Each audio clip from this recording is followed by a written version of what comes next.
आज DC news India की team मौजूद है इस मुंबई हाई स्कूल में, जहां नगर सेवकों की उम्मीदवारों की जो है नामांकन प्रोसेस शुरू हो गई है। तो हमारे साथ कई उम्मीदवार आएंगे, उनसे हम बातचीत करेंगे, अलग अलग सवाल करेंगे बीएमसी को लेकर, कॉरपोरेशन चुनाव को लेकर।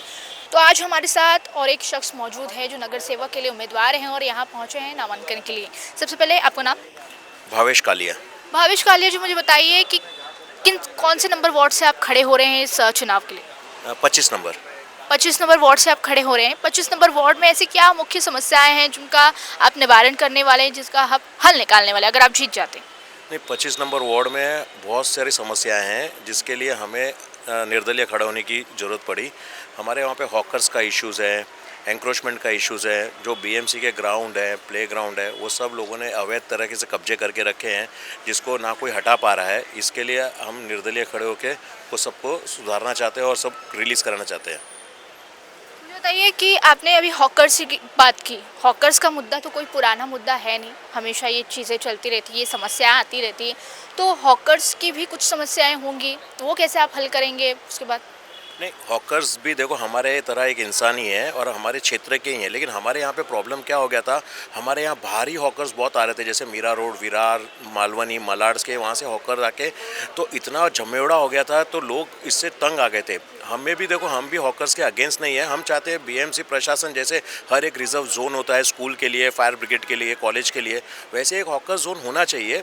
और ये अभी जो नया डीपी रिमार्क है उसके लिए भी हमने यूडी को भी एक लेटर लिखा है कि हर एक क्षेत्र में जब टाउन प्लानिंग होती है तो वहाँ पे एक आप हॉकर जोन बनाइए, ताकि और उनसे रेंट कलेक्ट करिए ना, वो रेंट देंगे। एक कोने में आज हीरानंदानी पवई में भी है, हम रहते हैं, हमें पता है, वहाँ पे भी उन्होंने एक ग्राउंड को या किसी गार्डन को एक हॉकर जोन बनाया है जहाँ पे उनको प्रॉपर रेंट दे रहे हैं और उनको क्लीन रखते हैं। ये प्रशासन को उसके लिए कुछ करना होगा, लेकिन क्या होता है वहाँ तक आवाज़ पहुँचाए कौन? तो अब वो आवाज़ पहुँचाने के लिए हमें खुद चुनाव लड़ना पड़ रहा है। आपने कहा हॉकर्स की बात की, आपने रेंट की बात की, पर मैं आपको बता दूं कि ऐसे मामले आते हैं कि हॉकर्स से अवैध तरीके से हफ्ता वसूली की जाती है, सरकार के नाम पे, विपक्ष के नाम पे ये सारी चीज़ें चलती हैं। उस पर क्या सोचते हैं? नहीं, इसी को बंद करने के लिए हमारी नगर पालिका को ये रिक्वेस्ट है कि जिस दिन आप इनको ऑफिशियली कोई ग्राउंड दे देंगे, कोई जगह दे देंगे, तो ये जो हफ्ताखोरी है, जो कोई भी है बीएमसी के अधिकारी, आज आपको मैं बताऊं, इनका नेटवर्क इतना फैला हुआ है कि बीएमसी की गाड़ी जब यहाँ से निकलती है उनको उठाने के लिए, इनसे पहले ही उनको पता चल जाता है और वो हट जाते हैं।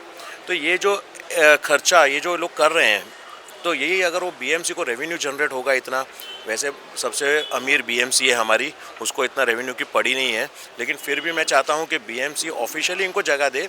और इनके लाइसेंस भी इशू हुए हैं, 2014-15 में इनको लाइसेंस भी इशू हैं।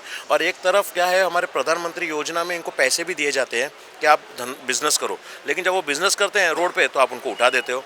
तो इसका एक बीच का रास्ता निकालने के लिए अब तो हाई कोर्ट ने भी अपने सर पे हाथ रख दिया है कि इसका कुछ हो नहीं सकता है, लेकिन इसमें बीएमसी को बोलना पड़ेगा, जो बीएमसी के ग्राउंड या कोई बीएमसी की ऐसी प्रॉपर्टी है जो बंद पड़ी है, उसको इनको दे दे रेंट पे, तो ऑफिशियली ये लोग रेंट भरेंगे वहाँ पे, तो हफ्ताखोरी अपने आप बंद हो जाएगी। मुझे बताइए कि अगर आप नगर सेवक बनते हैं, निर्दलीय से आप निर्दलीय उम्मीदवार के तौर पर आप ये चुनाव लड़ना चाह रहे हैं, आप जीत जाते हैं, तो आपके वार्ड में मुख्य तौर पर क्या ऐसे काम आप सबसे पहले करना चाहेंगे, पहले 100 दिनों में अगर जो करना चाहे तो? नहीं, सबसे पहले 100 दिनों में तो ऐसे कुछ हो ही नहीं सकता है, क्योंकि हमारा क्षेत्र भी बहुत बड़ा है और ठाकुर विलेज एक रेप्यूटेड एरिया है जहाँ पे सब हाईफाई, हमारे यहाँ पे स्लम नहीं है, ये हमें एक बेनिफिट है। स्लम हमारे यहाँ पे एक ही या दो ही है स्लम, और हमारे यहाँ पे मेन हाई राइज ज़्यादा है, तो हाई राइज की प्रॉब्लम्स कुछ नहीं होती है। मैम, हाई राइज को 24 आवर्स पानी मिलता है, आज 25 माले पे जाने के लिए लिफ्ट मिलती है, वो कभी कुछ मांगते नहीं है। उनको यही है कि जब हम नीचे उतरे ना, तो हमें हमारा एरिया साफ़ सुथरा चाहिए, हमें साफ़ सफाई चाहिए। और कोई भी हो, जैसे आप सुविधा हर टाइप की, आज रोड्स इन्होंने बना दिए हैं बीएमसी ने कंक्रीट के, लेकिन और ग्राउंड्स हम उनको टिप टॉप चाहिए। तो हर आदमी को यही चाहिए कि जब मैं आऊँ तो मेरे क्षेत्रों को ऐसा लगना चाहिए कि हाँ, हम जहाँ पे रह रहे हैं, आज 2.5-3 करोड़ के फ्लैट में जब हम रहते हैं तो नीचे उतरे तो हमें ऐसा लगना चाहिए कि हम वर्थ जगह पे रह रहे हैं। तो आप स्वच्छता पे और सड़क पर और पानी पे, ये सारी चीज़ों पर आप काम करने वाले हैं अगर आप जीत जाते हैं तो? और मैं स्ट्रीट डॉग के लिए भी एक ग्राउंड बनाऊंगा, बीएमसी को बोलूँगा कि एक डॉग्स के लिए भी एक ग्राउंड किया जाए फिक्स, जहाँ पे लोग अपने पेट्स को ले जा सके और वहाँ पे उनको फीडिंग करा सके, जो भी है। तो एक जिस तरह से हर एक ग्राउंड रिजर्व्ड होता है ना, एक पेट के लिए भी एक ग्राउंड रिजर्व करने की मैं मांग करूँगा बीएमसी से।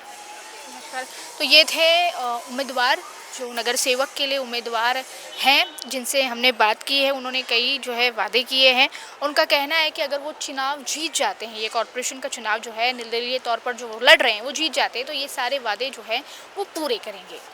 कैमरा पर्सन नितिन के साथ मैं Divya, DC news India, Mumbai.